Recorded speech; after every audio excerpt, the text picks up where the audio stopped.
대통령에게 밉보이면 이렇게 되나. 그녀의 말에 많은 이들이 고개를 끄덕였습니다. 하지만 그 뒤에 숨은 질문을 보셨습니까? 그럼 대통령에게 잘 보이면 법은 멈추는가? 오늘 우리는 이진숙 전 방송통신위원장 사건을 억울한 희생이 아닌 법의 경고로 바라봐야 할 이유를 짚어보겠습니다. 좋아요 한번 눌러주시고 지금부터 법의 이름으로 말하지 못했던 진실을 이야기하겠습니다.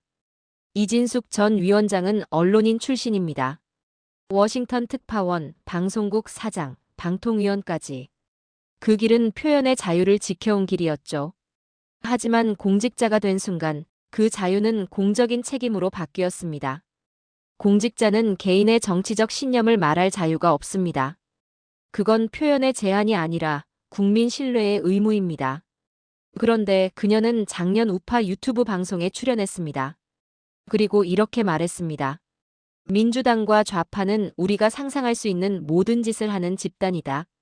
그 순간 그녀는 공직자가 아닌 정치 참여자로 스스로를 규정했습니다.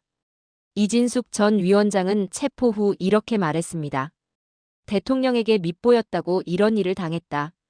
하지만 법은 밉보임으로 움직이지 않습니다. 그녀는 단순한 고소인이 아니라 국가공무원법 위반 혐의자입니다. 공직자는 정치적 중립을 지켜야 합니다. 그건 정권이 바뀌어도 대통령이 누구든 헌법에 명시된 원칙입니다.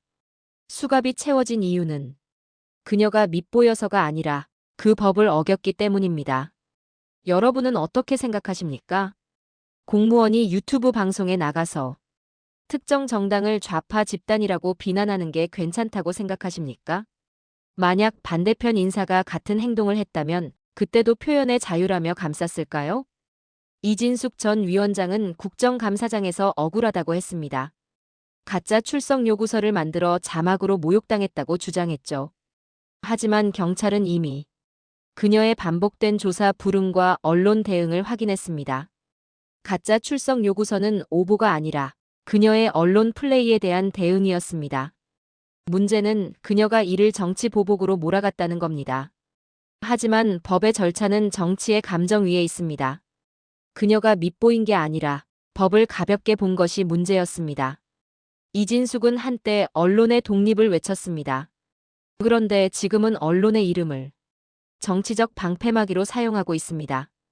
그녀가 언론 자유를 위해 싸운 건 사실입니다. 하지만 이제는 언론의 힘을 이용해 자신의 불법을 감싸고 있습니다. 나는 피해자다. 권력의 희생양이다. 그 말은 강력합니다.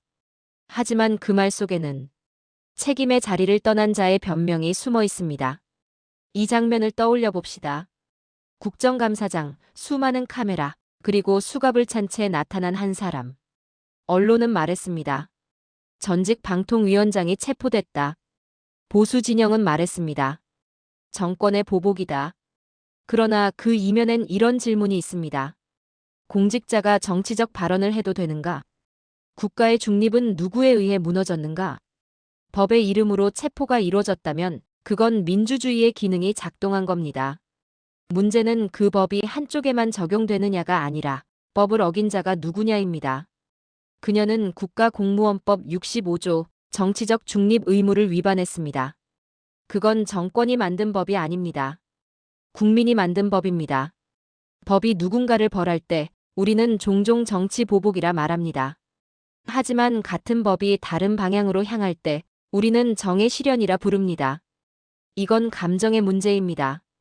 그러나 법은 감정이 아닙니다. 법은 칼날입니다. 누구에게 향하든 그날은 공평해야 합니다. 그녀는 국정감사에서 이렇게 말했습니다. 한번 밉보이면 이렇게 된다. 하지만 진실은 그 반대입니다. 한번 법을 가볍게 보면 이렇게 된다.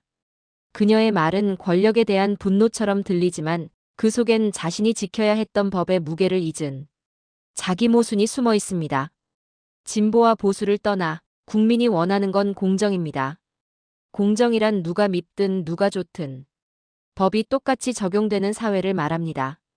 이진숙 사건은 그 공정이 작동했음을 보여줍니다. 그녀의 체포는 정치의 복수가 아니라 법의 경고였습니다. 이제 질문을 바꿔야 합니다. 대통령에게 밉보이면 이렇게 된다. 아니요. 법을 가볍게 보면 이렇게 된다. 법은 감정이 아닙니다. 그건 약속입니다. 그리고 약속을 어긴 자에겐 감정이 아니라 결과가 돌아옵니다. 법은 누구에게나 평등하다. 그녀의 수갑은 억울함의 상징이 아니라 경고의 상징이다. 오늘의 이야기가 생각할 거리를 줬다면 좋아요, 구독, 그리고 댓글로 여러분의 생각을 남겨주세요. 그리고 이렇게 물어봅시다. 법이 두려운 사회, 그건 불행입니까? 아니면 우리가 그토록 원하던 정상입니까?